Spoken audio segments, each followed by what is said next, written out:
नमस्कार। आज मैं निधि खेतान आप सबका स्वागत करती हूं राजस्थान सरकार और वेदांता की CSR इनिशिएटिव ई कक्षा में, जिसके टेक्निकल पार्टनर है मिशन ज्ञान। दोस्तों, आज हम यहां पे गृह विज्ञान का अध्ययन करने के लिए एकत्रित हुए, जिसके अंतर्गत हम इकाई 3 वस्त्र एवं परिधान का अध्ययन कर रहे हैं। पाठ 25 धब्बे छुड़ाना। अभी तक हमने वस्त्र या कपड़ों कि हमारे जीवन पर्यंत क्या महत्ता है, क्या ज़रूरत है, इसके बारे में जाना। वो क्या क्या कार्य करते हैं, कैसे कैसे हमने ड्रेस चुने अपनी पर्सनालिटी, व्यक्तित्व को निखारने के लिए, उभारने के लिए। अब जो हमारी व्यक्तित्व में चार चांद लगा देते हैं, बहुत अच्छे से उभार के लाते हैं, अगर उन पे कोई धब्बा लग जाए या उनको कोई बिगाड़ दे तो हमें कैसा महसूस होगा? जाहिर सी बात है, बहुत ही गंदा महसूस होगा और हमारे व्यक्तित्व के अंदर एक नेगेटिव पॉइंट ऐड ऑन हो जाएगा। तो आइए दोस्तों, इसके बारे में हम जानें कि अगर जीवन पर्यंत या जीवन के रोज़मर्रा की ज़िंदगी में हमारी ड्रेसों पे जो धब्बे लग जाते हैं, उनको कैसे छुड़ाया जाता है और कैसे हमारे व्यक्तित्व में उभारने वाले इस महत्वपूर्ण ऐड ऑन को या महत्वपूर्ण चीज़ को कैसे बचाया जा सकता है। जैसे जैसे हम रोज़ ड्रेसेस पहनते हैं और पोशाक धारण करते हैं, अपनी रोज़मर्रा की ज़िंदगी में बिज़ी होते हैं, किसी न किसी कार्य में लगे हुए होते हैं, अखबार पढ़ रहे हैं, साथ में चाय पी रहे हैं या काम कर रहे हैं, पेन जेब में रखा है, लीक कर गया, या आपने कुछ नहीं करा, पीछे से किसी ने चाय गिरा दी या च्युइंगम चिपका दी, ये सभी धब्बे होते हैं। तो अगर हमारी ड्रेसेस पे, पोशाकों पे धब्बे लग जाते हैं तो हमें कोशिश करना चाहिए कि उनको हाथों हाथ छुड़ा देना चाहिए, अदरवाइज़ अन्यथा ये परमानेंट हो जाएंगे और हमारे को छुड़ाने में मुश्किल होगी और हमारी ड्रेस की जो क्वालिटी है, जो उसकी प्रेजेंटेशन है, वो सब खराब हो जाएगी। उसमें हमको बहुत सोचना पड़ेगा और वो ड्रेस हम दोबारा पहन नहीं पाएंगे। इसके अंतर्गत हमें ध्यान देना चाहिए कि जैसे ही धब्बा लगे हम उसको हाथों हाथ छुड़ा दें, अन्यथा जैसे ही घर जा रहे हैं वैसे छुड़ा दें। अगर वो बहुत पुराना हो गया तो हम धब्बे को भूल जाएंगे, वो बहुत पक्का हो जाएगा। और अगर हम धब्बे को भूल गए और उसकी प्रकृति भूल गए तो उसको छुड़ाने में भी हमारे को परेशानी का सामना करना पड़ता है। इसके अंतर्गत हमें चाहिए कि जितना जल्दी हो सके धब्बे को लगते ही छुड़ा देना चाहिए, जैसे कि हमारी ड्रेस की क्वालिटी और प्रेजेंटेशन दोनों ही खराब ना हो। दाग या दाग वह अनचाहा चिन्ह है जो वस्त्र पर किसी कारणवश वह माध्यम से लग जाता है और ये हमारी ड्रेस के वस्त्र के रेशे को क्षतिग्रस्त कर देता है और उसमें एक धब्बा बन जाता है, एक निशान बन जाता है, जो उसकी प्रेजेंटेशन पे क्वेश्चन मार्क लग जाता है। तो जितना कोशिश हो सके उसको हाथों हाथ छुड़ा देना चाहिए। आइए इसके अंतर्गत देखते हैं कि हमें आखिर दाग को पहचानना कैसे। दाग तो लग गया, लेकिन दाग को पहचाना कैसे जा सकता है? दाग लगते ही सामान्यतः 3 प्रोसेस से पहचाना जा सकता है। दोस्तों, मेरी आपसे एक गुजारिश है कि इसको बहुत ध्यान से पढ़ें, नोटबुक में लिखते रहें। क्यों? क्योंकि ये जो चैप्टर है, ये जो आपका टॉपिक है, ये आपके प्रैक्टिकल में भी काम में आएगा और प्रैक्टिकल में ये 2 मार्क्स का क्वेश्चन होता है। तो ये थ्योरी के लिए और प्रैक्टिकल दोनों के लिए तैयार हो जाएगा। तो थोड़ा सा आँख नाक कान खोल के और ध्यान से पढ़ें और नोटबुक में लिखते जाइए।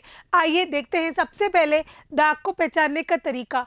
दाग जैसे ही लगता है उसको 3 प्रोसेस के द्वारा हम पहचान सकते हैं।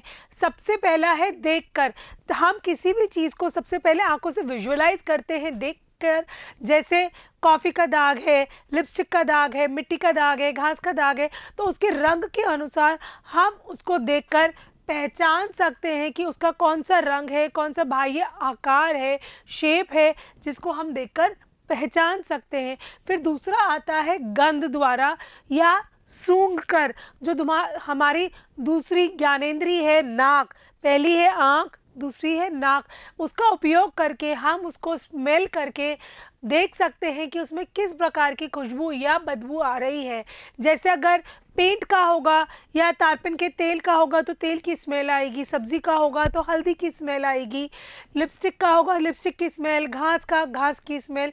इस तरह से हम उसकी सूंघ कर या गंध लेकर पहचान सकते हैं कि किस प्रकार का वो धब्बा है। ये देखिए सूंघ कर बता रहे हैं, पसीने का धब्बा है, नेल पेंट का है, लिपस्टिक का है, किसी का है।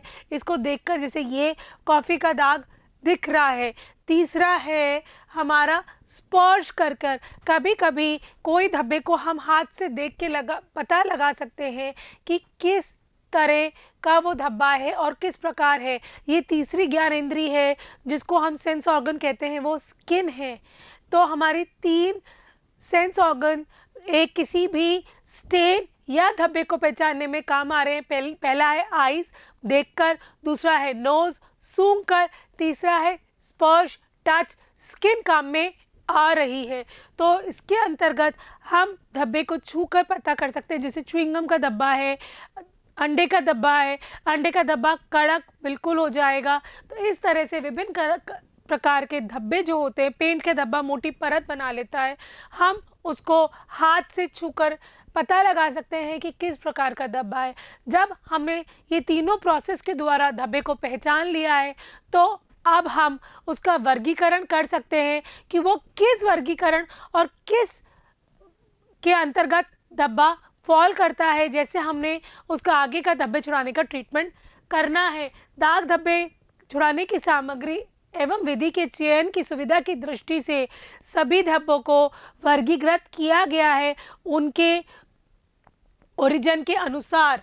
प्राय एक वर्ग के दागों को छुड़ाने की विधि एवं रसायन करीब करीब समान होती है। तो पहला है प्राणिज, प्रोटीन स्रोत, जो प्रोटीन स्रोतों से लगता है, जैसे आपका अंडा हो गया, जो भी प्रोटीन के सोर्सेस होते हैं। दूसरा है वानस्पतिक, चिकनाई युक्त, खनिज, रंग, घास व अन्य। इनको आइए अपन अब डिटेल में अध्ययन करते हैं कि कौन सा धब्बा किसके अंतर्गत आता है और इसका ट्रीटमेंट किस प्रकार करना चाहिए और क्यों करना चाहिए। पहला आता है प्राणिज स्रोत और इसको बेसिकली कहा जाता है प्रोटीन युक्त धब्बा। क्यों? क्योंकि ये जो धब्बा होता है ये बेसिकली प्रोटीन युक्त धब्बे होते हैं। और प्रोटीन युक्त धब्बे कौन कौन से होते हैं? दूध हो गया, अंडा हो गया, दही हो गया और छाछ हो गया, ये सभी, मांस हो गया, रक्त हो गया, ये सब प्रोटीन युक्त धब्बे होते हैं। रक्त हमारा हीमोग्लोबिन से बना हुआ होता है। इसमें हीम प्लस ग्लोबिन जो होता है वो प्रोटीन युक्त होता है, तो ये भी प्रोटीन के अंतर्गत ही आता है। प्रोटीन युक्त धब्बों को हम देखकर पहचान सकते हैं। प्रोटीन युक्त धब्बे कभी भी गर्म पानी से नहीं साफ करने चाहिए क्योंकि हाई टेम्परेचर प्रोटीन को डीनेचर्ड करके पक्का कर देता है। तो जितने भी प्राणिज स्रोतों से आपके धब्बे लगे हुए हैं वो सामान्य ठंडे पानी से ही धोने चाहिए, अन्यथा वो पक जाएंगे, डीनेचर्ड हो जाएंगे और वो वहाँ पे परमानेंट हो जाएंगे। इसके अंतर्गत वो कोएगुलेट होकर वहीं परमानेंट रुक जाएंगे। अतः इन्हें छुड़ाने के लिए ठंडे पानी का इस्तेमाल करना चाहिए। दूसरा आता है आपका वानस्पतिक दाग। वानस्पतिक मीन्स जो हमें को प्रकृति या खेती से मिलता है, जैसे चाय, कॉफ़ी, फल, जूस, शहद, ये सभी प्रकार के हमको मेन स्रोत खेती होता है, तो इनको वानस्पतिक स्रोतों में डाला गया है। ये प्राय अम्ल युक्त होते हैं, एसिडिक नेचर के होते हैं। इन्हें छुड़ाने के लिए क्षारीय पदार्थों का उपयोग करना चाहिए क्योंकि एसिड और बेस मिला के सॉल्ट या न्यूट्रल हो जाएंगे और ये आपके कपड़े का साथ छोड़ देंगे और कपड़े को एज इट इज़ सुंदर छोड़ देंगे। तो हमें दाग का नेचर पता होना अत्यधिक आवश्यक है उसको छुड़ाने के लिए।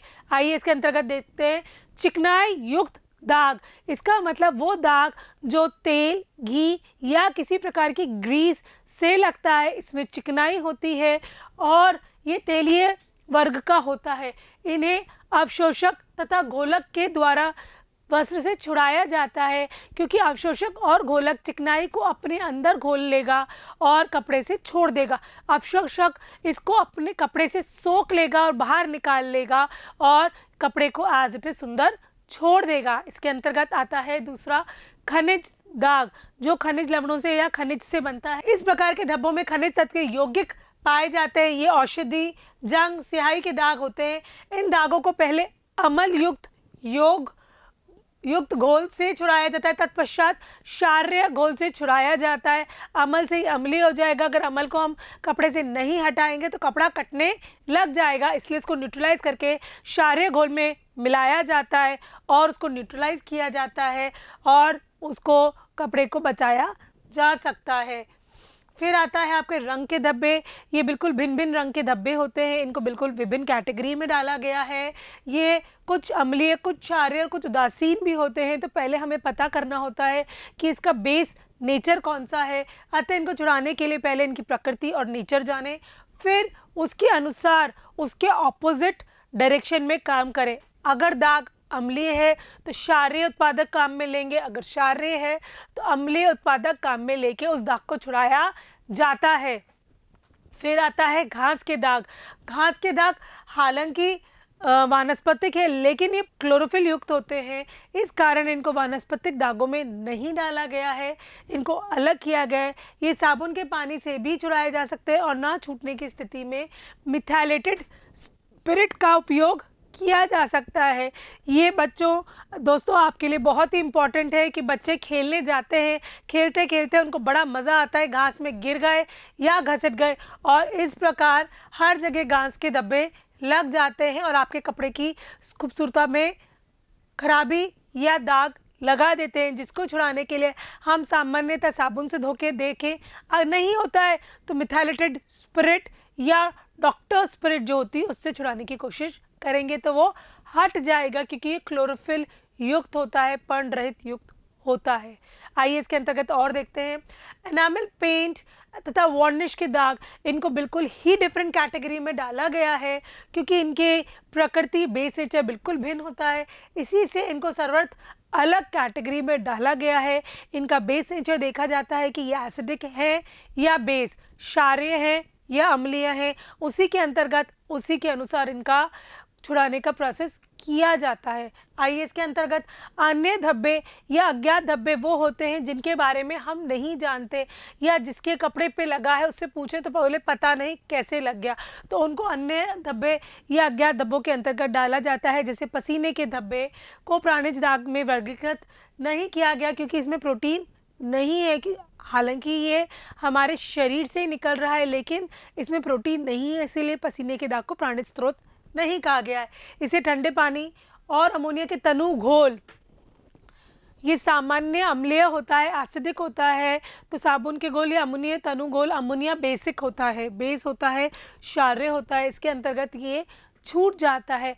और अगर किसी के पसीने के दाग पड़ते हैं तो उसको छुड़ाना अत्यधिक आवश्यक है, अन्यथा अंडर आर्म्स में या जहाँ जहाँ पसीना आता है बहुत बड़े बड़े धब्बे और पैचेस छोड़ देता है।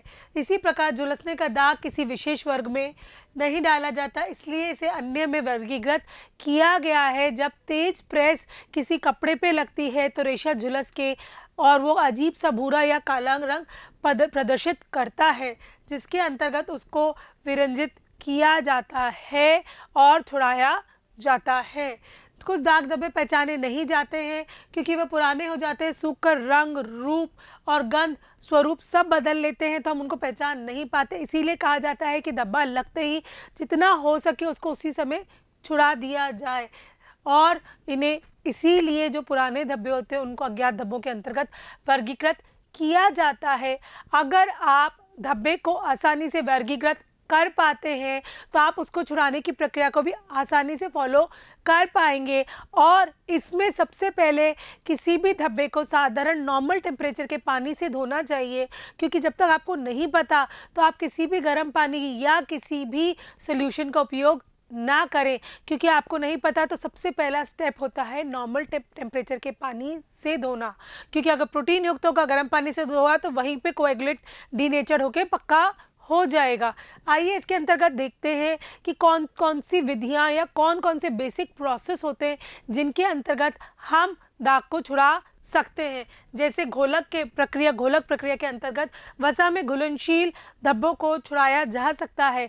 वसा के जो घुलनशील होते हैं वो या तो अवशोषक या घोलक प्रक्रिया से छुड़ाए जाते हैं। वस्त्र के ऊपर लगे धूल मिट्टी के दाग, कौन कौन से दाग हट सकते हैं इसके अंतर्गत? घोलक प्रक्रिया के अंतर्गत दाग वाले हिस्से को टेबल पर बिछाकर तौलिया या ब्लॉटिंग पेपर से पर रखें। स्पंज या रुई द्वारा घोलक को दाग के ऊपर लगा के उसको गोल वाले डायरेक्शन में रगड़ें, जैसे वो धब्बे को रिलीज कर सके कपड़े के द्वारा। इस प्रक्रिया से धब्बा ब्लॉटिंग पेपर पर आ जाएगा और साफ हो जाएगा। इस प्रक्रिया या विधि को स्पंज विधि भी कहा जाता है। कौन सी विधि कहा जाता है? स्पंज विधि। इस घोलक प्रक्रिया में कौन कौन से सॉल्यूशंस हैं जो उपयोग में लिए जाते हैं? जैसे दाग हटे, पेट्रोल, मिथाइलेटेड स्पिरिट, एसिटीन, तारपीन का तेल, मिट्टी का तेल, बेंजीन, कार्बन टेट्राक्लोराइड। तो स्पंज विधि के अंतर्गत हम ये प्रोसेस अपनाते हैं कि ब्लॉटिंग पेपर रखा, धब्बे को गोल डायरेक्शन में घुमाया, जैसे वो धीरे धीरे धब्बा सीप करके बाहर निकल जाए। इसके अंतर्गत दूसरा आता है अवशोषक। चिकनाई युक्त धब्बों को छुड़ाने के लिए प्रक्रिया है। दाग धब्बे पर अवशोषक पदार्थ को छिड़का जाता है और चिकनाई को सोख लेता है। इसके अलावा अवशोषक पदार्थों को गीला करके धब्बे के दोनों ओर लगाकर सूखने के लिए छोड़ दिया जाता है। फिर सूखने पर दाग की सारी चिकनाई अवशोषक पदार्थ सोख चुका होता है। फिर ब्रश से रगड़कर साफ कर दिया जाता है। झुलसने के दाग को छोड़ने के लिए उस पर भीगी पाव रोटी रगड़ कर दाग को छुड़ाया जा सकता है। इसके अंतर्गत हम क्या क्या काम में लेते हैं? आटा, मैदा, पाव रोटी का चूरा, टेल्कम पाउडर, चौक का पाउडर, नमक, भीगी पाव रोटी इत्यादि का उपयोग कर सकते हैं। ये सभी अवशोषक के अंतर्गत आते हैं। आइए तीसरा पॉइंट देखें, रसायन। आसानी से ना छूटने वाले तथा अन्य विधियों से भी ना छूटने वाले धब्बों हेतु हम रसायनों का उपयोग करते हैं। इसके अंतर्गत क्या विधि अपनाते हैं? दाग को स्पंज विधि से और रासायनिक प्रतिकर्मक के तनु घोल की सहायता से दाग को छुड़ाया जाता है। रसायन में वस्त्र के दागदार भाग को डुबोकर दाग पर रसायन की बूंदें डालकर दाग छुड़ाया जा सकता है। रसायन का उपयोग वस्त्र पर सावधानी पूर्वक करना चाहिए। दाग छुड़ाने के पश्चात तत्काल वस्त्र के बार साफ पानी से धोकर रसायन मुक्त कर देना चाहिए। अगर अम्लीय रसायन यूज़ कर रहे हैं तो क्षारीय घोल में डाल के उसको न्यूट्रलाइज करना चाहिए, और क्षारीय कर रहे हैं तो अम्लीय में डालकर उसको न्यूट्रलाइज करके साफ पानी से निरंतर धोते रहना चाहिए। अन्यथा वो आपके मेन कपड़े के रेशे को गला देगा और उसी कपड़े को क्षतिग्रस्त कर देगा। दाग तो हटाएगा कि हटाएगा, उसमें भी बड़ा सा छेद कर देगा। तो रासायनिक प्रक्रिया के दौरान आपको बहुत ही सावधानी पूर्वक दाग को हटाना चाहिए। इसके अंतर्गत हम कौन कौन से रासायनिक यूज़ कर सकते हैं? रासायनिक प्रतिकर्मक सुहागा, jewel water, sodium perborate, borax, नींबू का रस, ऑक्सैलिक अम्ल। तो इन्हीं सब चीज़ों का उपयोग करके सावधानी से किसी भी वस्त्र दाग धब्बा हटाया जा सकता ही। इसी के अंतर्गत धब्बे छुड़ाने हेतु प्रतिकर्मक। विभिन्न प्रकार के धब्बे छुड़ाने के लिए निम्न प्रकार के प्रतिकर्मकों का इस्तेमाल किया जाता है। इसके अंतर्गत हम विभिन्न सॉल्यूशन और प्रतिकर्मकों के बारे में जानेंगे कि कौन से धब्बे पे कौन सा प्रतिकर्मक यूज़ कर सकते हैं और उस धब्बे को आसानी से छुड़ा सकते हैं। इसके अंतर्गत आता है ऑक्सीडाइजिंग या ऑक्सीकरक व्यंजक। ऑक्सीडाइजिंग या ऑक्सीकरक व्यंजक वो होता है जिसके अंदर हम ऑक्सीजन उसको सप्लाई करते हैं और उसका धब्बा छुड़ा देते हैं, इसलिए उसको ऑक्सीकरक या ऑक्सीकारक विरंजक कहा जाता है। ऑक्सीजन मुख्य रूप से रहता है जो स्वतंत्र होकर धब्बे को कपड़े या वस्त्र छुड़ा देता है। यह विरंजक सफ़ेद वस्त्र पर सर्वप्रथम सर्वश्रेष्ठ माना जाता है ऑक्सीकारक विरंजक, परंतु रंगीन वस्त्रों पर इसका निम्न या कम उपयोग होता है, अन्यथा वो रंग को वहाँ कपड़े से उड़ा देता है। इसके इस्तेमाल किया जाता है तो वस्त्र का रंग निकल जाता है और वहाँ पे और रंग उड़ने का धब्बा पड़ जाता है। इसके अंतर्गत पहला विरंजक आता है सूर्य का प्रकाश, वायु एवं घास। ये सभी ऑक्सीजन रिच होते हैं। वायु में भी ऑक्सीजन होती है, घास में भी ऑक्सीजन होती है क्योंकि वो ऑक्सीजन ही रिलीज़ करता है और ये प्रकृति में आसानी से उपलब्ध है, जिससे सूती व लिनन के वस्त्रों को उज्ज्वल व दाग धब्बों रहित बनाया जाता है। दाग लगे वस्त्रों को धोकर घास पर सूर्य के प्रकाश में वायु के अंदर सुखाया जाता है। घास से क्लोरोफिल, हवा से नमी और ऑक्सीजन की उपस्थिति में विरंजन क्रिया शीघ्रता से होती है। वस्त्र के दाग हट जाते हैं और वस्त्र उज्ज्वल साफ हो जाता है। अगर हल्दी का दाग लग गया है तो उसको साबुन से धोने के बाद सूर्य के प्रकाश के द्वारा बिल्कुल विरंजित कर दिया जाता है और आपको वो हटा दिया जाता है। इसके अंतर्गत दूसरा आता है सोडियम हाइपोक्लोराइट। ये एक शक्तिशाली विरंजक है। इसे ज्वेल वाटर के नाम से भी जाना जाता है। इसको हम सामान्यतः घर में भी तैयार कर सकते हैं। इसके अंतर्गत वॉशिंग सोडे को 200 ग्राम, उबलता पानी 500 मिलीलीटर तथा चूना 250 ग्राम तथा ठंडा पानी 2 लीटर मिलाकर ये ज्वेल वाटर तैयार कर सकते हैं। ये मार्केट में भी उपलब्ध होता है। ये जो हमने बनाया है कंसंट्रेटेड सॉल्यूशन है। इसको धीरे धीरे पानी में डालकर अपने उपयोग के अनुसार यूज़ किया जाता है और इसको सूती कपड़े व लिनन पे ही उपयोग किया जाता है। रंगीन कपड़ों पे उपयोग नहीं किया जाता, अन्यथा उनका रंग उड़ जाएगा। फिर आता है सोडियम पैराबोरेट। इस प्रतिकर्मक का इस्तेमाल दाग धब्बे छुड़ाने के लिए किया जाता है। ये एक शक्तिशाली विरंजक है। इसे गर्म पानी में मिलाने से ऑक्सीजन निकलती है, क्योंकि ऑक्सीकरक विरंजक ही पड़ रहे हैं तो इसमें ऑक्सीजन रिलीज होना अत्यधिक आवश्यक होता है। वस्त्र से धब्बा छुड़ाने के लिए गर्म पानी में उबलते हुए सोडियम पैराबोरेट को मिलाकर धब्बे पर स्पंज विधि, ये हम पढ़ चुके हैं, स्पंज विधि करना चाहिए। धब्बा बिल्कुल शीघ्रता से बाहर निकल जाएगा और आपका कपड़ा स्वच्छ और सुंदर बन जाएगा। इसके अंतर्गत आता है पोटेशियम पैरामैग्नेट, जिसे हम मार्केट में लाल दवा के नाम से भी जाना जाता है, जो पानी को भी स्वच्छ करने के काम में आती है। इसके इस्तेमाल से फफूंदी, रंग और पसीने के धब्बे छुड़ाए जाते हैं। आधा लीटर पानी में आधा चम्मच पोटेशियम मिलाकर इस धब्बे को छुड़ाया जा सकता है, परंतु धब्बे को छुड़ाते ही इसको सामान्य सादा पानी से न्यूट्रलाइज करके इसको हटा देना चाहिए, क्योंकि पोटेशियम परमैंगनेट कपड़े पे भूरा रंग छोड़ देता है जो सामान्य पानी से छूट जाता है। और सामान्य पानी से ना छूटे तो इसे ऑक्सैलिक अम्ल अर्थात हाइड्रोजन पेरोक्साइड के सॉल्यूशन में डाल के उस पोटेशियम परमैंगनेट के दाग जो भूरे रंग का पड़ गया है उसको हटाया जा सकता है। इसके अंतर्गत देखते हैं हाइड्रोजन पेरोक्साइड, और इसको H2O2 भी कहते हैं। यह विरंजक जातव रेशों से बने वस्त्रों के लिए सर्वोत्तम होता है। यह मृदु प्रकार का विरंजक है, अतः इस सभी प्रकार के वस्त्रों में उपयोग किया जाता है। इस विरंजक का 1 भाग और पानी के 6 भाग ठंडे पानी के अनुपात में प्रयोग करना चाहिए। प्रयोग के बाद वस्त्र को साफ पानी से धोकर विरंजक का प्रभाव भी खत्म कर देना चाहिए। हाइड्रोजन पेरोक्साइड जो है, अगर सामान्यतः कभी कभी आप किसी ब्यूटी पार्लर में जाएंगे तो पेडिक्योर कराते समय भी ये सॉल्यूशन आपको मार्केट में आसानी से मिल जाएगा। 10 रुपये की इतनी सी शीशी आती है जिसका आप इस प्रकार उपयोग कर सकते हो। फिर आता है अवकारक अपचयन विरंजक। ये इन विरंजकों का उपयोग जब करते हैं तब ये धब्बे से ऑक्सीजन हटा देते हैं और विघटित होकर धब्बा साफ हो जाता है। इनका उपयोग प्राणिज रेशों से बने वस्त्रों पर किया जाता है और ये निम्न होते हैं। प्राणिज रेशे जैसे आपका सिल्क हो गया, वूल हो गया, इन प्रकार के रेशों पे उपयोग किया जाता है। सोडियम बाइसल्फाइड इन जानतव रेशों से बने वस्त्रों पर से धब्बे हटाने के लिए सर्वोत्तम है। ये एक प्रभावशाली विरंजक है। ये वस्त्र के संपर्क में आकर सल्फर डाइऑक्साइड जो ऑक्सीजन अवेलेबल होती है उसको और मिला देता है। सल्फर बाइसल्फाइड से सल्फर डाइऑक्साइड उत्पन्न करता है, जिससे ऑक्सीजन विघटित हो जाती है, रिड्यूस हो जाती है, निकल जाती है, होकर धब्बे को हटा देती है। एक होता है जिसमें ऑक्सीजन हम उसमें डालते हैं और एक होता है जिसमें से हम ऑक्सीजन निकालते हैं। तो ये विघटित होती है, इसमें से ऑक्सीजन निकालते हैं, इसको रिड्यूसिंग एक्शन भी कहा जाता है। इसके प्रयोग के पश्चात तत्काल वस्त्र को साफ पानी से धो देना चाहिए, जैसे वस्त्र को हानि से बचाया जा सके, क्योंकि ये रिड्यूसिंग कर रही है तो ज़्यादा रिड्यूस करेगी तो वस्त्र के रेशियो को भी काटती चली जाएगी। इसके अंदर आता है सोडियम हाइड्रोसल्फाइड। यह व्यंजक बाजार में पाउडर रूप में मिलता है। सभी प्रकार के वस्त्रों पर इसका उपयोग किया जाता है। पानी में इसे घोल कर दाग के ऊपर स्पंज विधि से लगाया जाता है, धोया जाता है और ऑक्सीजन को हटा लेता है क्योंकि रिड्यूसिंग एक्शन है।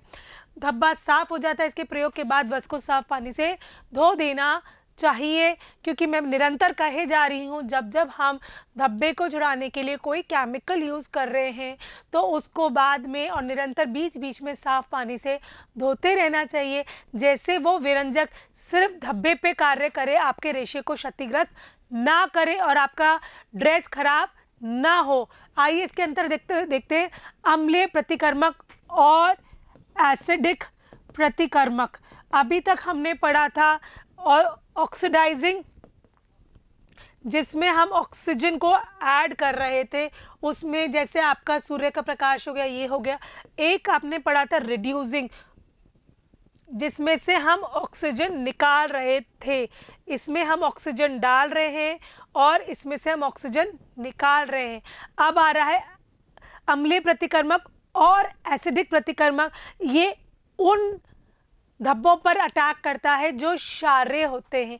हमेशा धब्बे की ऑपोजिट डायरेक्शन में हमें काम कर रहे हैं। अगर क्षारीय प्रकृति वाले धब्बे हैं तो उसमें हम अम्लीय प्रतिकर्मक उपयोग में करेंगे और अम्लीय प्रतिकर्मक धब्बों के लिए क्षारीय प्रतिकर्मक उपयोग में करेंगे। तो आइए पहले हम अम्लीय या एसिडिक प्रतिकर्मक पढ़ते हैं। उनके अंतर्गत आता है ऑक्सैलिक अम्ल। जंग और फलों के रस के पक्के दागों को छुड़ाने के लिए इस विरंजक का उपयोग किया जाता है। ये दानेदार विषैला रासायनिक पदार्थ है। इसके ऊपर पॉइजन का टैग लगा देना चाहिए, बच्चों की पहुंच से दूर रखना चाहिए, अतः इसका इस्तेमाल बहुत सावधानी पूर्वक करना चाहिए। दाग धब्बे छुड़ाने के बाद वस्त्र को अमोनिया या उदासीकरण कर देना चाहिए, तो अन्यथा वस्त्र गल जाएगा, क्योंकि एसिड किसी भी चीज़ को बहुत जल्दी गलाता चला जाता है। इसे जानत्व रेशे से बने वस्त्रों का उपयोग नहीं करना चाहिए, अन्यथा वो जानत्व रेशे प्रोटीन से बने हुए हैं, फटाफट गल जाएंगे। नींबू का नमक, इसे सॉरेल नमक भी कहा जाता है और इसका उपयोग ऑक्सैलिक अम्ल की तरह किया जाता है। एसिटिक अम्ल या इसके तनु घोल के धब्बों को छुड़ाया जाता है। 1 पिंट पानी में 1 छोटा चम्मच एसिटिक अम्ल मिलाया जाता है। इसके स्थान पर हम सिरका या विनेगर का भी उपयोग कर सकते हैं, वो सेम वर्क करेगा। फिर आपका आता है ऑलिक एसिड। इसका उपयोग सूती वस्त्रों की चिकनाई के दाग धब्बे में किया जाता है। इसे ऊन, सिल्क, रंगीन वस्त्रों में के प्रयोग में नहीं किया जाता। तो जैसा कि मैंने कहा, एसिडिक सॉल्यूशंस आपके जानत्व रेशों पे नहीं यूज़ किए जाते और प्राकृतिक रेशों पे यूज़ नहीं किए जाते, चाहे वो कॉटन हो, सिल्क हो, वूल हो। ये सभी एसिडिक अम्ल जनरली मैन मेड फाइबर्स पे ही किए जाते हैं। आइए इसके अंतर्गत देखते हैं क्षारीय प्रतिकर्मक या बेस केमिकल। ये उन पे यूज़ किए जाते हैं जिन धब्बों का नेचर एसिडिक होता है और उन पे बेस डालने से वो हट जाते हैं। इनका स्वभाव क्षारीय होता है। इनका प्रयोग केवल सूती व लिनन वस्त्रों पर ही किया जाता है। जानत्व रेशे को क्षारीय प्रतिकर्मक हानि पहुंचा सकता है, परंतु इसका मृदु व हल्का तनु घोल जानत्व रेशों से निर्मित वस्त्रों पर किया जा सकता है। ये निम्न है धोने का सोडा। कपड़े धोने का सोडा आता है, कास्टिक सोडा। ये गर्म पानी में आसानी से घुल जाता है। इसका प्रयोग चिकनाई युक्त वस्त्र एवं अम्लीय वस्त्रों के धब्बों पर हटाने के लिए उपयोग में किया जाता है। बोरेक्स पाउडर, जो आप सामान्यतः कैरम बोर्ड पे भी यूज़ करते हैं, उसको बोरेक्स पाउडर कहते हैं। ये एक हल्का क्षारीय प्रतिकर्मक है और पाउडर के रूप में आसानी से घुलनशील है। सभी वस्त्रों में प्रकार के वस्त्रों पर इसका उपयोग किया जा सकता है। अम्ल को धब्बे छुड़ाने के बाद उदासीन करना अत्यधिक आवश्यक है, अन्यथा ये भी आपके वस्त्र के रेशे को हानि पहुंचाता रहेगा। अमोनिया, इनका प्रयोग जानत्व रेशों से बने वस्त्रों पर चिकनाई आदि के दाग धब्बे छुड़ाने के लिए किया जाता है। ये तीव्र प्रकृति का क्षार है, बेस है। अमोनिया की गंध तीव्र और तीखी होती है, बहुत तेज सर पर चढ़ती है, इसलिए बहुत तनु घोल के रूप में काम में लें और बहुत ही ध्यान से काम में लें, इसके तनु घोल को ही इस्तेमाल में लें। फिर आता है चिकनाई अवशोषक प्रतिकर्मक। ये पाउडर के रूप में उपलब्ध होते हैं, जैसे टैल्कम पाउडर, आटा, पाव रोटी, नमक, मैदा, ये सभी प्रकार के अवशोषक होते हैं। ये वस्त्र पर लगे चिकनाइयों को सोख लेते हैं और वस्त्र को आपको सुंदर और सुसज्जित छोड़ देते हैं। फिर आता है चिकनाई घोलक प्रतिकर्मक सोल्यूशन। चिकनाई के धब्बों को इनका इस्तेमाल से हटाया जा सकता है। ये महंगे व ज्वलनशील होते हैं। इनका शुष्क धुलाई में प्रयोग किया जाता है। शुष्क धुलाई आप सामान्यतः ड्राई क्लीन के नाम से जानते हैं, जो मार्केट में जनरली आप देते रहते हैं।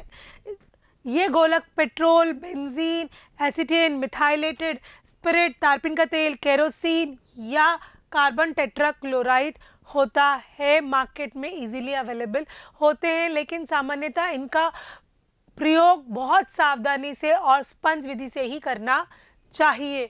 फिर आता है धब्बे छुड़ाने के समय सामान्य निर्देश व सावधानियां, जिसके अंतर्गत हम हमारी खुद की सावधानी और कपड़े की सावधानी दोनों का ध्यान दें, अन्यथा दाग धब्बे छुड़ाते हुए हम हमारे को भी क्षतिग्रस्त कर सकते हैं और कपड़े को तो कर ही सकते हैं। तो इसके अंतर्गत आइए देखते हैं कौन कौन सी सावधानी का ध्यान देना हमें अत्यधिक आवश्यक होता है।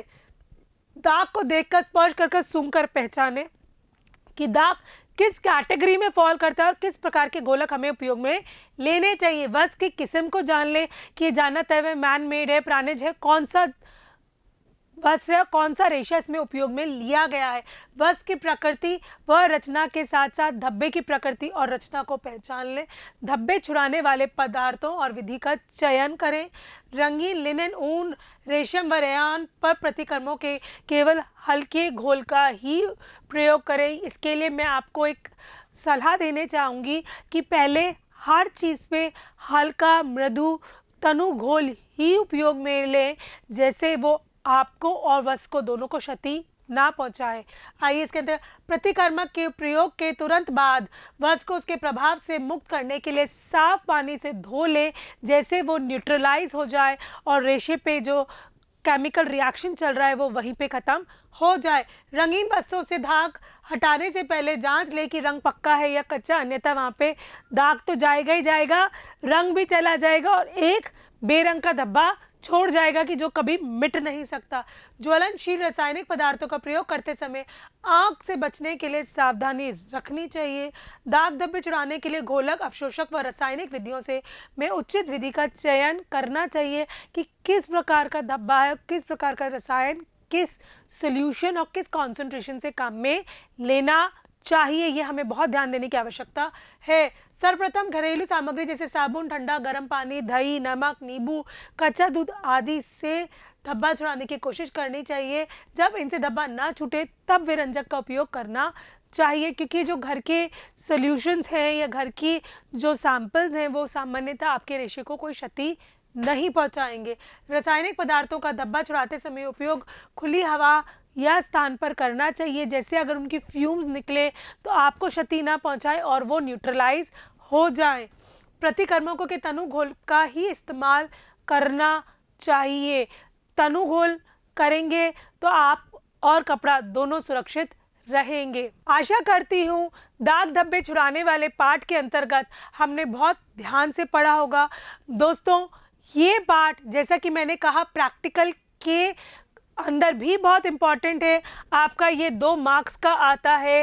विभिन्न प्रकार के धब्बों को कैसे छुड़ाया जाता है इसके अंतर्गत, या धब्बे को कैसे पहचाना जाता है इसके अंतर्गत सवाल पूछा जाता है।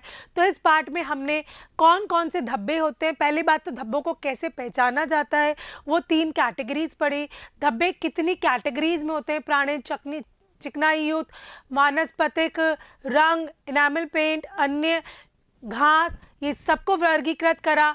इनको कैसे छुड़ाया जाता है, पहला है ऑक्सीडाइजिंग, फिर है रिड्यूसिंग, फिर है एसिडिक, फिर है बेसिए प्रतिकर्मक। ये 4 तरह के हमने प्रतिकर्मक पढ़े। इनको कैसे कपड़ों पे लगाया जाता है। फिर हमने पढ़ा कि कैसे कैसे सारे प्रतिकर्मों को यूज़ में लेने के लिए हमें कौन कौन सी सावधानियों का ध्यान रखना चाहिए। इसके अंतर्गत हमने इस पूरे पाठ का अध्ययन किया और आशा करती हूँ आप इसको नोट करते रहे होंगे, याद करते रहे होंगे। अब इसको एक बार वापस रिवाइज कीजिए और देखिए आपको कौन सा पॉइंट नहीं समझ में आया है, उसको कमेंट सेक्शन में लिखकर आप मुझसे पूछ सकते हैं। तब तक मैं इसके दूसरे भाग के साथ आपके सामने प्रश्नोत्तर लेकर हाजिर होती हूँ। तब तक आप इसको रिवाइज करते रहिए, याद करते रहिए।